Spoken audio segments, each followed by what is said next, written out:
सत्र 2 क्षेत्र 1 माता का व्यक्तिगत स्वास्थ्य।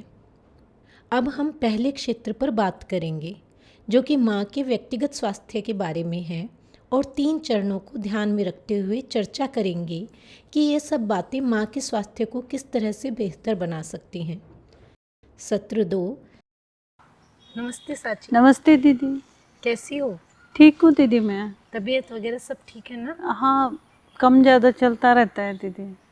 तो साची याद होगा आपको, जब मैं पिछली बार आपसे मिली थी तो मैंने आपसे बात की थी कि आने वाले दिनों में मैं आपसे आपके स्वास्थ्य के बारे में कुछ बात करूंगी और उसके लिए 3 क्षेत्रों पर विशेष तौर पर हम विस्तार से बात करेंगे। हाँ, है ना? हाँ दीदी। तो वो 3 क्षेत्र थे।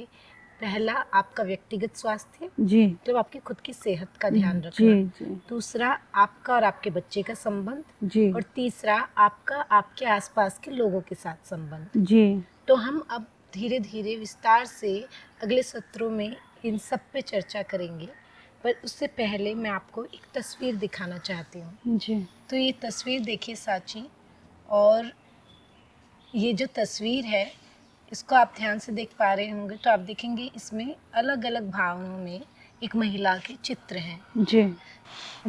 जो आपको दिखाई दे रहा है ना, इस चार्ट को हम मूड रेटिंग स्केल कहते हैं। अच्छा। तो इसके ज़रिए हम ये जान पाते हैं कि एक माँ कितने तनाव में है, वो किस मनस्थिति में है, किन भावनाओं में है। ठीक है, जी उसके जो भाव हैं वो क्या है, भावनाएं क्या हैं इस समय में। तो आप एक बार इस तस्वीर को अगर देखेंगी तो देख पाएंगी कि सबसे नीचे जो तस्वीर है इसमें माँ सबसे ज़्यादा तनाव में है। जी। तो मतलब उसके साथ में कुछ भी ऐसी परिस्थितियाँ रही हैं जिसकी वजह से वो बहुत ज़्यादा चिंतित है और तनाव में है, परेशान में है। जी। और जो सबसे ऊपर है यहाँ मूड रेटिंग स्केल में, यहाँ माँ अपनी सबसे बेहतर स्थिति में है, जब वो बहुत खुश है और उसका वो अच्छे मन से है, सब कुछ सही चल रहा है, सब परिस्थितियाँ बेहतर हैं, तो वहाँ ये अपनी सबसे बेहतर स्थिति में है, मतलब सबसे ज़्यादा खुश है। तो अब आप देख पा रही हैं और समझ पा रही हैं ना कि अलग अलग समय में अलग अलग परिस्थितियों की वजह से, अपने आसपास के वातावरण की वजह से हमारी जो भावनाएं हैं, हमारा जो मूड है, वो सब प्रभावित होता है ना? जी दीदी। तो ऐसा आपके साथ भी होता होगा कभी ना कभी। हाँ दीदी, ऊपर नीचे चलता रहता है, कभी हाँ। मूड दुखी कभी अच्छा। हाँ, जैसे कि कभी कभी अगर आपके पति के साथ झगड़ा हो जाए, हाँ तो आप कैसा महसूस करेंगी? हाँ, दुखी रहते हैं है ना, दीदी हम। उदास हाँ महसूस करेंगी। पर वहीं अगर कभी आपके पास आपके किसी अच्छी सहेली का, दोस्त का फोन आ जाए अचानक बहुत सारे दिनों बाद में, हाँ, तब तो आपको कैसा लगता है? हाँ दीदी, खुशी लगती है तो तब हम तो बहुत खुश हो जाते हैं ना। जी तो ये वैसा ही है कि हमारी क्या परिस्थितियां हैं, हमारे आसपास का वातावरण कैसा है, उससे हमारी मनस्थिति, हमारा मूड बहुत प्रभावित होता है ना। तो अभी इस तस्वीर को अब ध्यान से देखिए और मुझे बताइए कि आप अभी अपने आप को कौन सी स्थिति में पाती हैं, अपने आप को इन चित्रों में से कौन से चित्र के सबसे नज़दीक पाती हैं? दीदी।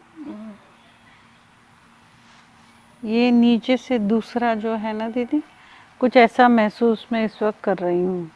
कुछ तनाव रहता है दीदी, बहुत मतलब कहीं मन नहीं लगता मेरा, क्योंकि एक तो ऐसी अवस्था है मेरी अब, और इतना भारीपन रहता है हर वक्त, घर के सारे काम भी मुझे ही करने पड़ते हैं। दिक्कत हो जाती है दीदी बहुत। तो आप इन्हीं वजहों की वजह से इस स्थिति में अपने आप को पाती हैं। जी, थोड़ा तनाव रहता है दीदी मुझे। साची, मैं समझ सकती हूँ और ये सामान्य है कि आप ऐसा महसूस करें और इस तरह की भावनाओं से गुजरें, और पर ऐसा है कि हम इस पर काम कर सकते हैं। अच्छा। तो मैं अब आपको बताती हूँ कि कैसे आप अपनी भावनाओं को बदल सकती हैं।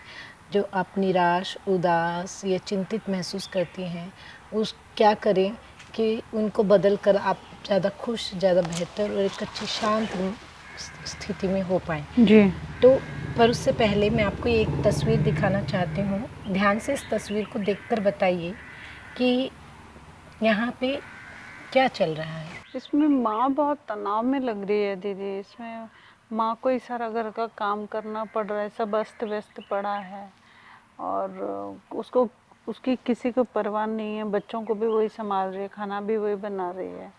साफ दिख रहा है कि उनके शायद ये पति हैं, सास है, उनका ख्याल नहीं रख रहे हैं।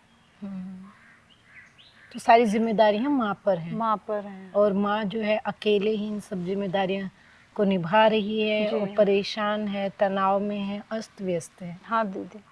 बिल्कुल ठीक कहा साची, आपने बहुत अच्छे से समझा है। और क्या आप कभी अपने आप को ऐसी स्थिति में पाती हैं? हाँ दीदी, कुछ कुछ तो ऐसा लगता है कि हाँ इसके लगभग आसपास चलती हूँ कभी कभी, जब मन भी उखड़ा उखड़ा रहता है। घर में व्यस्तता बहुत होने की वजह से काम का सारा बोझ भी दीदी मुझ पर आ जाता है। अब ऐसी स्थिति है कि सब लोगों को मेरा सहयोग करना चाहिए घर में, पर कई बार क्या होता है कि कोई मेरा सहयोग नहीं करता है और हर कोई मतलब मुझसे ही अपेक्षा रखता है, जैसे कि पहले करते आए वैसे मैं अभी भी करती रहूं उनके साथ, पर वो हो नहीं पाता दीदी। फिर क्या होता है कि सुबह सुबह अभी इस अवस्था में सुबह उठने के बाद में मुझे ना उल्टी आने के लिए होती है, क्योंकि मुझे बहुत तकलीफ हो रही है इस गर्भावस्था में। और उठती हूँ तो उठते साथ ही मुझे उल्टी जैसी लगती है, कमज़ोरी महसूस होती है। मेरे सारे काम वैसे ही पड़े रहते हैं दीदी, कुछ भी करने का मन नहीं करता, हाथ नहीं लगाने का मन करता किसी भी नई चीज़ को, मतलब जो है वो भी नहीं मैं कर पाती हूँ काम। तो ऐसी कुछ कुछ अवस्था हो जाती है दीदी मेरी, फिर चिड़चिड़ापन और तनाव हो जाता है बहुत मुझे। तो आप भी ऐसी तस्वीर जो है इसके नज़दीक अपने आप को पाती हैं कभी कभी? हाँ दीदी।